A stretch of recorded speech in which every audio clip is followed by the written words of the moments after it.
Hello friend, আসসালামু আলাইকুম। তো চলে আসলাম একটা নতুন ভিডিও নিয়ে। তো আজ আমার বাড়িতে কেউ নেই, আমি একা।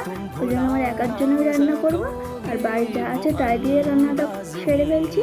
তো প্রথমে আমি তেল দিয়ে নিয়েছি কড়াইতে, দিয়ে আমি চিংড়ি মাছগুলো সুন্দর করে ভেজে নিয়েছি।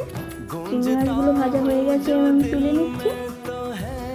সেই তেলেই আমি দিয়ে দিচ্ছি পেঁয়াজ কুচি, দিয়ে সেটাকে হালকা নেড়ে চেড়ে নিয়ে দিয়ে দেবো আমি কিছুটা রসুন কুচি।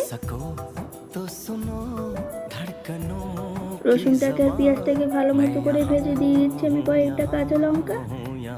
তারপরে আমি দিয়ে দিচ্ছি সেই সবজি কেটে রাখা সবজিগুলো, দিয়ে আমি একটু নেড়ে চেড়ে নিয়ে দিয়ে দেবো পরিমাণ মতো লবণ। সেটাকে একটু নেড়ে চেড়ে নিয়ে কিছুক্ষণের জন্য ঢাকা দিয়ে দিচ্ছি। ঢাকাটা তুলে নিয়ে দেখতেই পাচ্ছ আমার সবজিটা থেকে একটু পানি বার হয়েছে। তারপরে আমি দিয়ে দিচ্ছি একটু হলুদ, দিয়ে দিচ্ছি একটুখানি লঙ্কা গুঁড়ো। সেটাকে দিয়ে দিচ্ছি আমি ভাজা চিংড়ি মাছগুলো, দিয়ে একটু কষিয়ে নিয়ে অল্প করে একটু পানি দিচ্ছি, দিয়ে একটু নেড়ে চেড়ে আমি দিয়ে দিচ্ছি ঢাকা।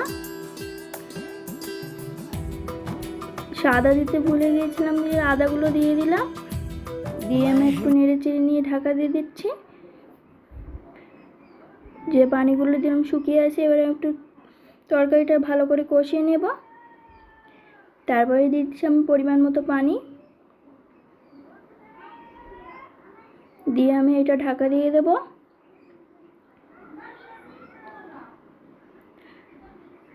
তারপরে আমি দিয়ে দিচ্ছি জিরে মরিচ বাটা।